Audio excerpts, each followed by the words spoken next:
let's celebrate the holidays by looking at two superhero movies set around the Christmas holiday for no reason other than the directors like to set their stuff around that time. Batman Returns versus Iron Man 3. On a side note, I got a cool steelbook of Batman Returns for this review, and while the outside of it is fine, the inside literally has no artwork, and the disc itself has no main menu. You plug it in, and it starts playing, and if you hit the menu button, it takes you to one of the ugliest special features screens ever. I thought this half-assery on disc died when Blu-rays took over. Warner Brothers even stamped their logo all over this crap as if they were somehow proud of this release. Epic level laziness. But I digress.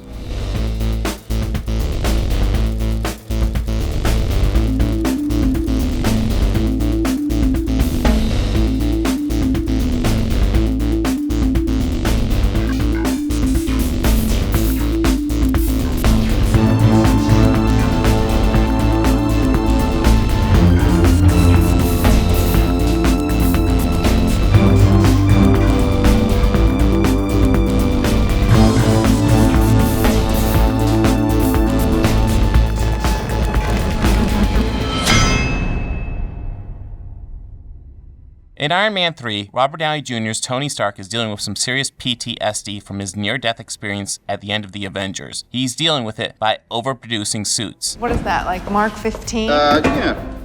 Something like that. You know, everybody needs a hobby. Oh. So clearly he's been busy. His relationship with Pepper is suffering because of his obsession with making suits to keep them safe. I have to protect the one thing that I can't live without. That's you. And my suits, they're Machines. they're part of me. A distraction. Tony Stark is an extremely flawed person, which is why he's so interesting. Downey Jr. adds enough charisma so that you like this dysfunctional person who's always looking for a fix to whatever situation he may have gotten himself into. The awesome thing Iron Man 3 does is explore how Tony does when he has no suits. He's gone nuts building all these fancy machines, but suddenly finds himself without access to these robots and must use his brains to beat the bad guys through large portions of the movie. Iron Man is not a suit. Iron Man is Tony Stark, no matter what he's wearing. In Batman Returns, we get Michael Keaton's Batman. Michael Keaton is easily my favorite live-action Batman. Unfortunately, he doesn't get much of an arc in his movies. They are all about the villains. What's great about Keaton's Batman is his performance given his extremely limited role in the movies that have his name. Literally, in the first half hour of this movie, we get a shot of Bruce Wayne sitting and pondering the great mysteries of life. Dear God, I left the iron plugged in! I actually wonder what he's doing just sitting there.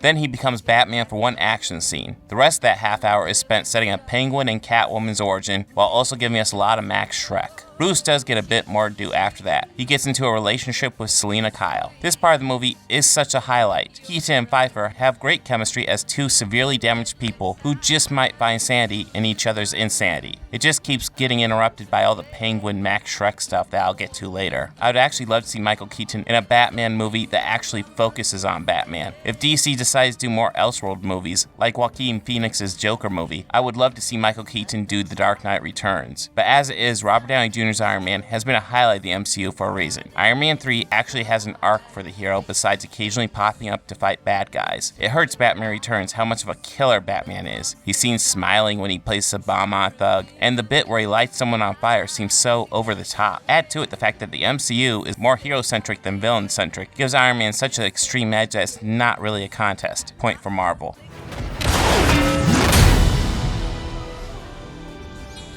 I'm the best. As always, sir, a great pleasure watching you work.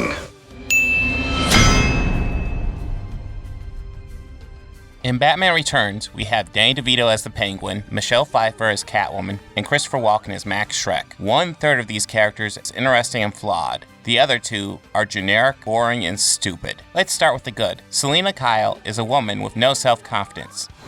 How can anyone be so pathetic? She is shit on by her sexist boss. Afraid we haven't properly housebroken Miss Kyle. In the plus column, though, she makes a hell of a cup of coffee. When she does all she can to help him. When she stumbles across his evil plan, he kills her, only to have her be reborn as Catwoman, a fairly insane woman who is a terrible cat burglar. The one time she breaks into a place, she's about as stealthy as a dump truck driving through a nitroglycerin plant. When she wears her costume, she has the confidence she lacked as Selina. I am Catwoman. She enters into a relationship with Bruce Wayne, and their conversation during a dance is the big highlight of the movie, the moment when they realize their alter egos and are suddenly at a loss at how they should continue.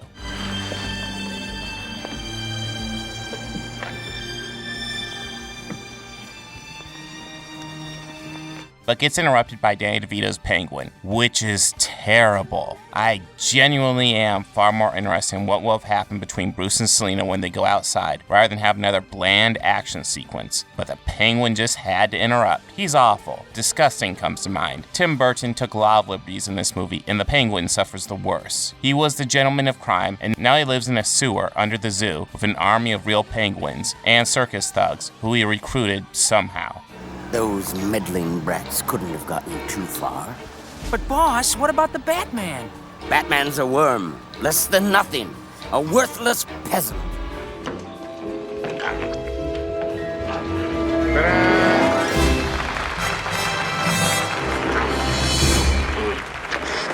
He runs for mayor in late December, which seems like a bizarre choice, but sure. What about him is mayor-like, or even presentable? He ends his alliance with Catwoman because she refuses to sleep with him. Let's consummate our fiendish union. What are you talking about? So here you come into the bedroom, twitching your little tail. My slippers in one hand, a dry martini in the other. Oh, please.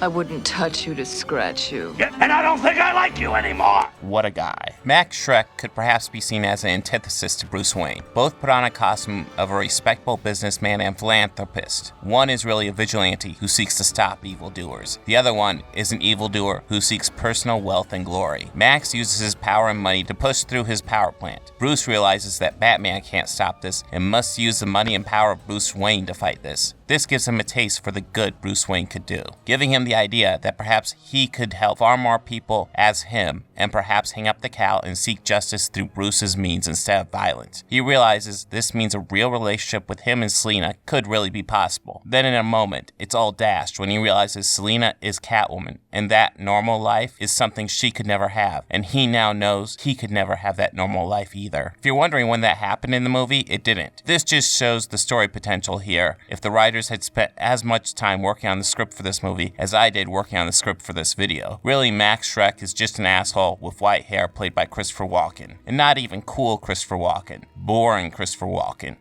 Yawn. His power plant is forgotten about not long after it's brought up, even though it's his dream. Power surplus, Bruce. Shame on you. No such thing. One can never have too much power. If my life has a meaning, that's the meaning. He clearly has potential to be used to help give Bruce more of an arc in this movie, but instead, let's just see the Penguin bite a guy's nose. Yeah, that's just as good, right? On the other side, we have Guy Pearce as Aldrich Killian, aka the Mandarin, the twist that sent the fan community into an uproar. It's not even so much that the traditional looking Mandarin ends up just being a prop, but also that the real Mandarin is absolutely nothing like the comic book version. No rings of power, but generic fire powers. This isn't a modern reinterpretation of the character like we usually get. This is just a new character with the Mandarin's name slapped on it. He's not bad though. I am disappointed that this means we almost certainly will never get a proper Mandarin, and yes, I know about the short film. But you took his name, and now he wants it back. No, sorry. I still don't get it. Aldrich Killian is a product of Tony Stark's irresponsibility. I'm titillated by the notion of working with you. Yeah? I'll ditch these clowns. I'll see you up on the roof in 5 minutes. Just gonna try to get my beak wet real quick. You know what I'm talking about? I'll see you up there. Damn betcha. Sure, he essentially has the same origin as Syndrome in The Incredibles. I am your biggest fan. Buddy? My name is not Buddy! But here the origin is important. Killian represents the mistakes of Tony's past. Tony spends the movie dealing with the issues of his present, while the past is coming around on him. The carelessness of his younger self has consequences that are represented by Killian. In the Avengers, it was aliens that Iron Man had to fight. Now it's someone Tony could have stopped by just being a decent human being while a fan tried to talk to him. In all 3 Iron Man movies, Tony ends up fighting some sort of dark reflection of himself. This is the one that really nails that element though. Obadiah Stane and Ivan Vanko were more sins of Howard Stark. Killian is very much Tony's doing. While Catwoman is a fairly strong element, Max is nowhere, and the Penguin is a huge albatross upon Batman Returns. Sure, Killian is a crummy Mandarin, but a fine villain in his own right, and works within the story he was given. Point for Marvel. You are a maniac. No, I'm a visionary. But I do own a maniac. And he takes the stage tonight. Iron Man 3 has Gwyneth Paltrow as Pepper Potts, Don Cheadle as Rhodey, Jon Favreau as Happy Hogan, Rebecca Hall as Maya Hansen, and Ben Kingsley as Trevor Slattery. But, hey, if you're here to arrest me, there's some people I'd like to roll on. Pepper is concerned about Tony's obsession with his suits. Rhodey is mostly just a guy doing his job until he gets kidnapped. Happy wants to prove that he's a good head of security. Since you've taken the post, You don't have to thank we've me. had a rise in staff complaints of 300%. And in his overzealousness, almost gets himself killed, while also setting Tony on the path of the Mandarin. Maya wants Stark's help with her work. Trevor does some acting for drugs. Then, they approached me about the role, and they knew about the drugs. What did they say? They get you off them? Said they'd give me more. In Batman Returns, we get Michael Gould as Alfred, Michael Murphy as the mayor, Cristi Conaway as Ice Princess, Andrew Bryniarski as Chip Shrek, and Pat Hingle as Commissioner Gordon. You may notice a theme of all these characters. They don't have story arcs or any real character traits. They are either human props for the story or people who exist to receive exposition. I was considering putting both Catwoman and Max Shreck in this category, but Selina is a central focus in too much of this movie. And as for Shrek, I could make an argument that he's actually the main villain of the whole movie, meaning the supporting characters listed here are all we got, and they are all forgettable. The supporting characters in Iron Man 3 all have their own motivations, desires, reasoning. They feel like they could be real people. Even the henchmen in Iron Man 3 feel like far more realized characters than any of the supporting characters in Batman Returns, save Alfred. This is an easy point for Marvel. Well, I wouldn't go in there for 20 minutes.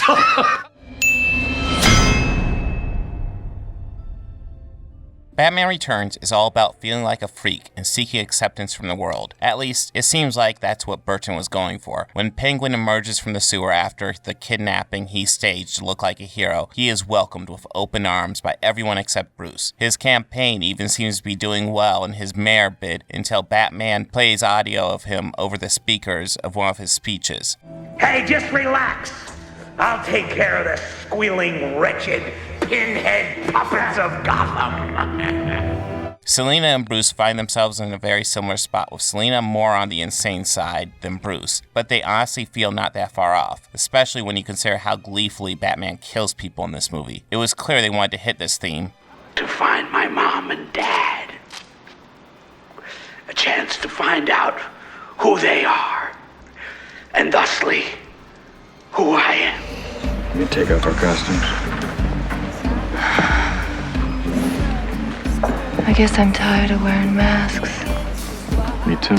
But they don't do anything with it and it goes nowhere. Iron Man 3 is about getting over your past and learning from it. The villain is a product of Tony's past irresponsibilities. While dealing with the villain, Tony also has to deal with his PTSD from the wormhole he flew into. These are obstacles that Tony must largely face without his greatest weapon, his suits. He's made nearly 50 suits, yet in this movie he finds himself stranded with most of his suits hundreds of miles away and his one suit with a dead battery. Even without his suits, his enemies keep coming after him, forcing Tony to decide if the suit makes the man or if the man makes the suit. It's very clear how Iron Man 3 is doing a deconstruction of Tony Stark. It does a rather marvelous job at putting all of Tony's flaws on display. Batman Returns seemed to have themes in mind it wanted to address, but doesn't do anything with them. Point for Marvel. Is that Iron Man? Technically, I am. The action in Batman Returns is pretty unmemorable. Some of the exchanges between Catwoman and Batman are fun. How could you? I'm a woman. I'm sorry, But the geography of the fight is just baffling. He hits her with napalm, and I guess she backs off the rooftop all the way until she falls onto another one, and Batman swings off screen to save her. So much of it is unexplained as well. Batman is fighting the Penguin's goons while the Penguin breaks into the Batmobile and reprograms his car. However, it's never established how the Penguin has the ability to break through Batman's security. At the end, the Penguin positions his Penguin army to attack, but then Alfred activates a jamming signal and stops the attack, except except we never see how they knew to set up such a signal. The action is largely unremarkable, partially because of the limited movement available in the suit, and it shows. On the other side, we have Tony's battle in the small town and his attack on Killian's compound, both suitless and showcasing Tony's wits and resourcefulness. The final battle is a bit of a mess, but it is cool to see all the suits, and better than any of the action in Batman Returns. And I haven't even gotten to the action highlight, the rescue on Air Force One, where Tony has to catch 13 people falling to their deaths. Honestly, the worst action scene in Iron Man 3 is better than the best action scene in Batman Returns. Point for Marvel. All right, Jarvis, but it's only half done.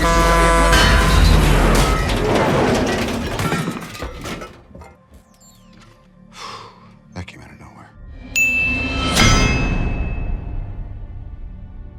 As raw visuals go, Iron Man 3 is nothing special. It deals with the standard muted color palette that was common for the Marvel Cinematic Universe at the time. Cinematography does a good job, but nothing looks particularly special. I can give it that the effects are fairly seamless. Visually, Iron Man 3 gets a stamp of fine. As a Tim Burton movie, Batman Returns has his art design all over everything, even more so than the 1989 original. It has a cool gothic look, but also has the disgusting grime of the Penguin and his hideous sewer hideout. I'm usually all for Burton's gothic style, but it would be inaccurate to say he uses it here. He more just barfs it all over. Gotham feels so small in this movie. There's the Christmas tree location, which I assume should be the town square, and most of the action takes place around here, either on the streets or on the rooftops, and they all look to be about the same. It all gives a feeling of being on a set, which they obviously are, but I should never feel it, and I do here. Burton goes overboard with his look, and it doesn't feel natural. It just ends up looking ugly. Marvel gets this point. Jarvis, get here to steady this thing.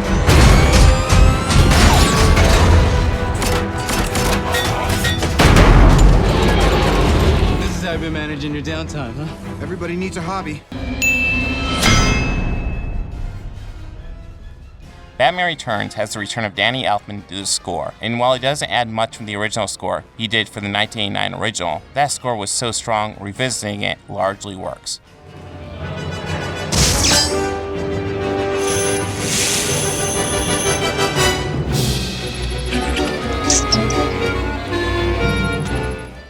Brian Tyler does the score for Iron Man 3, and he does a great job.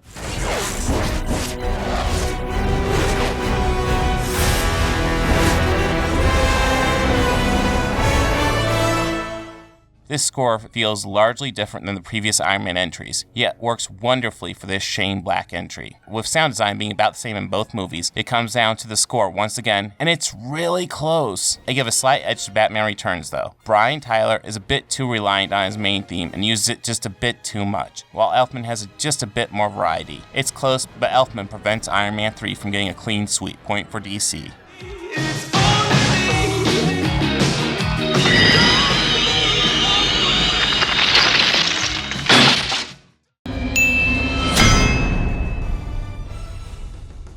Batman Returns has Tim Burton's fingerprints all over it. After the success of the original, Warner Brothers gave him carte blanche to do whatever he wanted with the sequel. It proved that he needs somebody to rein him in. Some of the movie works, but most of it fails quite miserably. Say what you will about Spider-Man 3. At least the bad elements also had good elements, or at least good ideas. Max Schreck is just a boring, do evil for the sake of evil villain, much like the Penguin, just with more hygiene. All Burton's overindulgence is best represented by the Penguin. The Penguin is a vile creature in this movie that simply does what he wants. He's got an army of goons, and when one of them speaks against him, he just gets rid of him.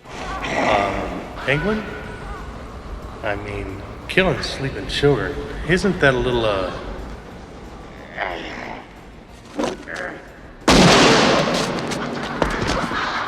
With no dissenting voices, the Penguin just does what he wants, and what he does is destroy this movie. The reason why more people are vocal about how much they hate Topher Grace's Venom is because there's clearly a good idea there. Just something went wrong with the execution, and it makes the weaknesses of the character stand out. Danny DeVito's Penguin has no strengths. He's not intimidating, intelligent, certainly not any real threat to Batman, except when the script randomly allows him access to the Batmobile. At no point did this character ever seem like a good idea, so when his plans go nowhere throughout the movie, it at least feels natural. Because where else could they go? No potential means less disappointment. Iron Man 3 is just a fun movie where Tony has to face his demons, and it works. It probably does the best job of exploring the character of Tony in the entire trilogy. I honestly didn't realize how distant these movies were in quality when I chose them. Just figured I'd review superhero Christmas movies, but Batman Returns is nowhere near as good as I remembered, and I never thought it was very good to begin with.